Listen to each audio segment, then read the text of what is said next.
साथियों, एसएससी ने नौकरियों की बौछार कर दी है और अभी भी अगर तुम सो रहे हो तो जग जाओ, क्योंकि स्टाफ सिलेक्शन कमीशन ने पिछले साल की तुलना में 8 गुना ज्यादा भर्ती एमटीएस के पदों पर निकाली है।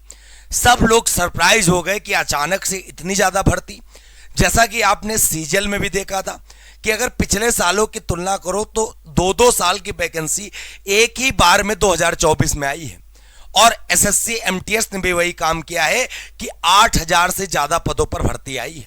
इस वीडियो को पूरा देखें, इसमें पता चल जाएगा कि आपको फॉर्म कैसे भरना है, कोड प्रेफरेंस क्या डालनी है, कौन सी किताब से पढ़ना है आपको और किस सब्जेक्ट को ज्यादा प्रायोरिटी देनी है, किस सब्जेक्ट को कम प्रायोरिटी देनी है, किस सब्जेक्ट को स्किप करना है। हर एक चीज पता चल जाएगी। जो बच्चा नया है वो भी उसको पता चल जाएगा कि क्या हम फॉर्म भरने के बाद पेपर की तैयारी कर सकते हैं, क्या उसका पेपर निकल सकता है। लेकिन अंत तक बने रहें और वीडियो अगर अच्छा लगेगा तो आप शेयर और लाइक जरूर करिएगा। साथियों, सबसे पहले बात करते हैं एसएससी एमटीएस एंड हवलदार। इसमें मल्टीटास्किंग स्टाफ और हवलदार दोनों की वैकेंसी आती है स्टाफ सिलेक्शन के थ्रू। और सबसे बड़ी बात बता दें, ये जो भर्ती होती है वो ग्रुप डी की भर्ती नहीं होती है, ये भर्ती ग्रुप सी की भर्ती होती है। सब लोगों का मानना है कि एमटीएस के थ्रू जो ऑफिस में बंदे जाते हैं वो लोग चाय पिलाते हैं, चपरासी का काम करते हैं। निरादर बिल्कुल गलत है। बच्चे आज के युवा इतने पढ़े लिखे हैं कि एमटीएस के थ्रू वहां जाते हैं तो जितने भी ऑफिशियल वर्क होता है वो उनसे कराया जाता है और बहुत मौज की जॉब है। पूरे सप्ताह में 5 दिन की नौकरी होती है। दूसरी बात, टोटल 8326 पदों पर विज्ञापन जारी किया गया है, जिसमें 2 पद डिसाइड किए गए कि एमटीएस के लिए 4887 पदों पर भर्ती निकाली गई है, हवलदार में 3439 पदों पर। अब इसमें मैं बताऊंगा हवलदार के लिए क्या जरूरी है, एमटीएस के लिए क्या जरूरी है। मैं बता दूं, जो लोग एमटीएस का फॉर्म भरना चाहते हैं उनकी उम्र मिनिमम 18 साल अधिकतम 25 साल होनी है और हवलदार के लिए मिनिमम 18 साल और मैक्सिमम 27 साल से ज्यादा नहीं होनी चाहिए। अब यहां पर उन्होंने अपने विज्ञापन में तारीख भी मेंशन की है कि अगर आपका जन्म तिथि इस तारीख के बीच में पड़ रहा है तो आप फॉर्म भर सकते हो, अगर इसके ऊपर या नीचे है तो आप फॉर्म को नहीं भर सकते हो। यहां पर जब जन्म की बात करते हो तो एमटीएस की बात करते हैं तो 2 अगस्त 1999 से 1 अगस्त 2006 के बीच में अगर आपका जन्म है तो आप एमटीएस का फॉर्म भर सकते हो। 2 अगस्त 1997 से 1 अगस्त 2006 के बीच में आपका अगर जन्म हुआ है तो आप हवलदार का फॉर्म भर सकते हो। आप अगर देखो, दोनों तुलना करो तो लगभग दोनों की पोस्टें एक समान है।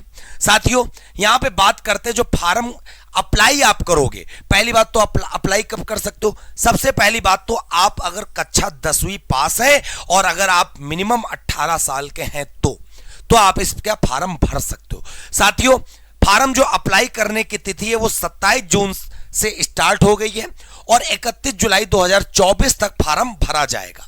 साथियों, इसमें अगर आप जनरल हैं, ओबीसी हैं, ईडब्ल्यूएस हैं तो आपको परीक्षा शुल्क 100 रुपए का देना होगा और अगर आप एससी हैं, एसटी हैं, महिला हैं तो आप सिर्फ जाकर फॉर्म भर दीजिए, आपसे 1 भी रुपए का शुल्क नहीं लिया जाएगा, निःशुल्क। तो आशा करते हैं इतनी जानकारी आपको समझ में आई होगी। आगे बात करते हैं। सब बच्चों के मन में ख्याल होता है कि आखिरकार हमने फॉर्म भर दिया, उसके बाद हमारा सिलेक्शन प्रोसेस क्या होगा, कि हम कैसे इसको निकाल सकते हैं। बेटा, 10वीं पास है, फॉर्म भर दिया तो यह मत सोचना कि आपको नौकरी मिल गई। नौकरी आपको, अब जो फॉर्म आपने भरा है ना, जो आपने सपने सजोए हैं, अब उनको पूरा करने के लिए मेहनत करनी पड़ेगी। कैसे? सिलेक्शन प्रोसेस में पहला नंबर आता है रिटन का। तो जो रिटन होता सिर्फ और सिर्फ एक पेपर होता है, इसमें कोई मेंस नहीं होता, कोई कुछ नहीं होता। आप रिटन क्लियर करिए, नौकरी पाइए, इससे अच्छा नौकरी कहीं नहीं। दूसरी बात, इसमें बता दें 2 सेक्शन में पेपर होगा। एक सेक्शन बच्चे फर्स्ट में पेपर होगा और एक सेक्शन सेकंड में होगा। फर्स्ट की अगर बात करते हैं तो इसमें 2 सब्जेक्ट पूछे जाएंगे, एक मैथ और एक रीजनिंग। मैथ में बच्चे 20 क्वेश्चन पूछे जाएंगे, प्रत्येक क्वेश्चन 3 नंबर का होगा, टोटल बच्चे 60 अंक। रीजनिंग में 20 क्वेश्चन पूछे जाएंगे, प्रत्येक क्वेश्चन 3 नंबर का होगा, टोटल 60 अंक। अगर बात करते तो टोटल 40 अंक पूछे जाएंगे, मैथ और रीजनिंग में मिला के 120 अंक टोटल पूर्णांक होगा। बच्चे यहां बात समझ लेना, आपको समय 45 मिनट का दिया जाएगा। कंप्यूटर बेस्ड टेस्ट होगा, कंप्यूटर का ऑनलाइन परीक्षा होगी। यहां पे बता दें आप 40 क्वेश्चन में कोई निगेटिव मार्किंग नहीं है। और सबसे खास बात मैं आपको बता दूं, अगर आप 40 क्वेश्चन में जनरल हैं 30% कर लेते हैं, मतलब 40 क्वेश्चन में अगर आप 12 क्वेश्चन कर लेते हैं तो आपका एक क्वालिफाइंग पेपर निकल गया। ओबीसी ईडब्ल्यूएस है 25% और 40 क्वेश्चन का 25% मात्र 10 होता है। अदर्स में 20%, मतलब और अगर कोई एसटी हो तो 8 क्वेश्चन कर लेते हो तो सेक्शन फर्स्ट से आपको मुक्ति मिल जाएगी। और यहां जैसे पास किया आपका भाई साहब दरवाजा खुल जाएगा नौकरी के लिए। कैसे, तो मैं बताता हूं। तो यह बात आपको समझ में आ गई होगी। अब बात कर लेते हैं सेक्शन सेकंड में। इसमें बच्चे जब जनरल अवेयरनेस की बात करते हैं, मेन लड़ाई यहीं की है। तो मेरे प्यारे बच्चों, अगर आपको मैथ और रीजनिंग नहीं आती है तो आप डरना नहीं, क्योंकि मैथ रीजनिंग का ये एग्जाम नहीं है। बहुत लोग कहेंगे मैथ का बैच ले लो, ये पढ़ लो, वो पढ़ लो, फालतू का गुमराह मत होना। पढ़ना वही है, सिर्फ जीके और इंग्लिश। और मैं बताऊंगा आपको जीके में कैसे आपको महारत हासिल करनी है और जीके में कैसे नंबर एसएससी में सॉलिड किए जाते हैं। तो जीए की बात करते हैं तो 25 क्वेश्चन पूछे जाएंगे, 3 नंबर का एक प्रश्न होगा। टोटल पूर्णांक की बात करते हैं तो 75 अंक का। इंग्लिश की अगर बात करते हैं तो 25 क्वेश्चन पूछे जाएंगे, एक प्रश्न 3 नंबर का होगा, टोटल 75 अंक पूर्णांक होगा। अगर मैं यहां पे बात करता हूं तो कुल 50 अंक 50 क्वेश्चन पूछे जाएंगे और 150 नंबर का पेपर होगा। तो कुल मिलाकर देखा जाएगा जो आपकी मेरिट लगेगी वो इन 50 क्वेश्चन पे लगेगी और 150 नंबर। एक प्रश्न 3 अंक का है। और खास बात, जहां क्वालिफाइंग था वहां कोई निगेटिव मार्किंग नहीं थी, लेकिन जहां मेरिट बननी है वहां निगेटिव मार्किंग है 1/3। मतलब 3 क्वेश्चन आप गलत करोगे, एक क्वेश्चन आपका खल्लास हो जाएगा। ठीक है, याद कर लेना।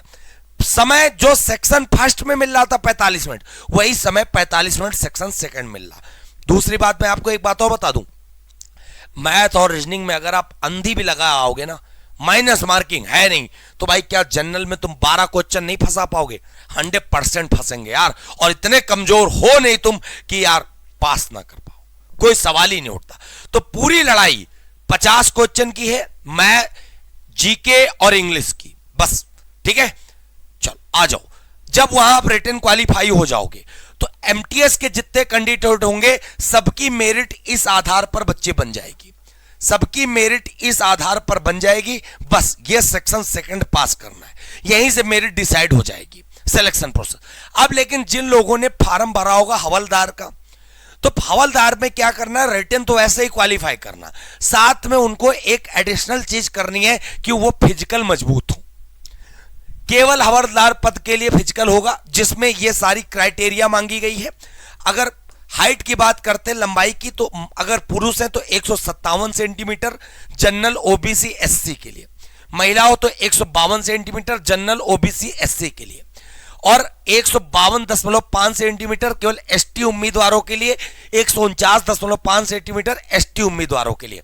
अगर सीने की बात करते हैं तो 81 से लेकर 86 सेंटीमीटर चेस्ट होना चाहिए, और फीमेल में कोई चेस्ट की क्राइटेरिया माप नहीं की जाएगी। साथियों, वजन की बात कर लेते हैं। पुरुषों के लिए तो कोई वजन डिसाइड नहीं किया गया, लेकिन महिलाओं के लिए क्या गया है कि अगर महिला हवलदार का फॉर्म भरती है और जनरल ओबीसी एससी है तो उनका मिनिमम वेट 48 केजी का होना चाहिए, एसटी है तो 46 केजी का होना चाहिए।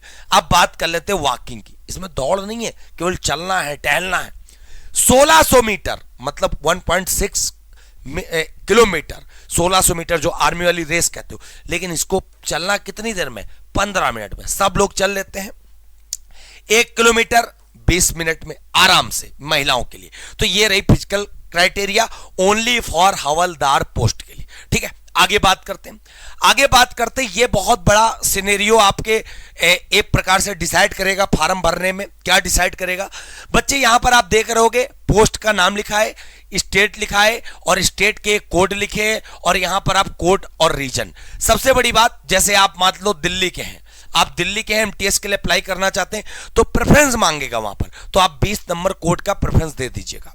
ठीक है, पहले तो बच्चा वही फॉर्म प्रेफरेंस देगा जो जिस राज्य का निवासी होगा, और जब उसको लगे उसके बाद लगेगा कि हमारे राज्य से सटे हुए राज्य कौन से हैं, तो वहां के हिसाब से कोड दे देना। ये गलती मत करना कि अंधाधुंध भर देना, उसके बाद नौकरी अगर आपकी लग गई तो आप भेज दिए गए भाई साहब सात समुंदर पार, ऐसा मत करना, ठीक है। ये कोड जरूर बहुत ध्यान से पढ़ना, ये कोड इनके स्टेट को दर्शा रहे हैं। जैसे लखनऊ उत्तर प्रदेश में हवलदार सीजीएसटी में जाना चाहते हो तो 23 नंबर कोड देख लेना। अगर आप हवलदार सीजीएसटी भोपाल में जाना चाहते हो 43 नंबर। ये कोड बहुत ध्यान से भरना, सारे बता दें, स्क्रीनशॉट आप ले सकते हो। मैं झुका जा रहा हूं। अब यहां पे अभी ये भी बच्चे हैं कि अब ये कुछ पोस्ट है हवलदार कस्टम गोवा में मिल रहा तो 51 कोड। इस प्रकार से कोड आप प्रेफरेंस करना बहुत मोस्ट इंपॉर्टेंट है।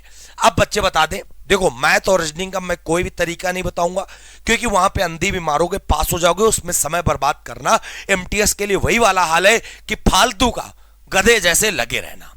काम करो सिर्फ और सिर्फ किस पे, जीके और इंग्लिश पर। मैं सबसे सटीक तरीका बताता हूं।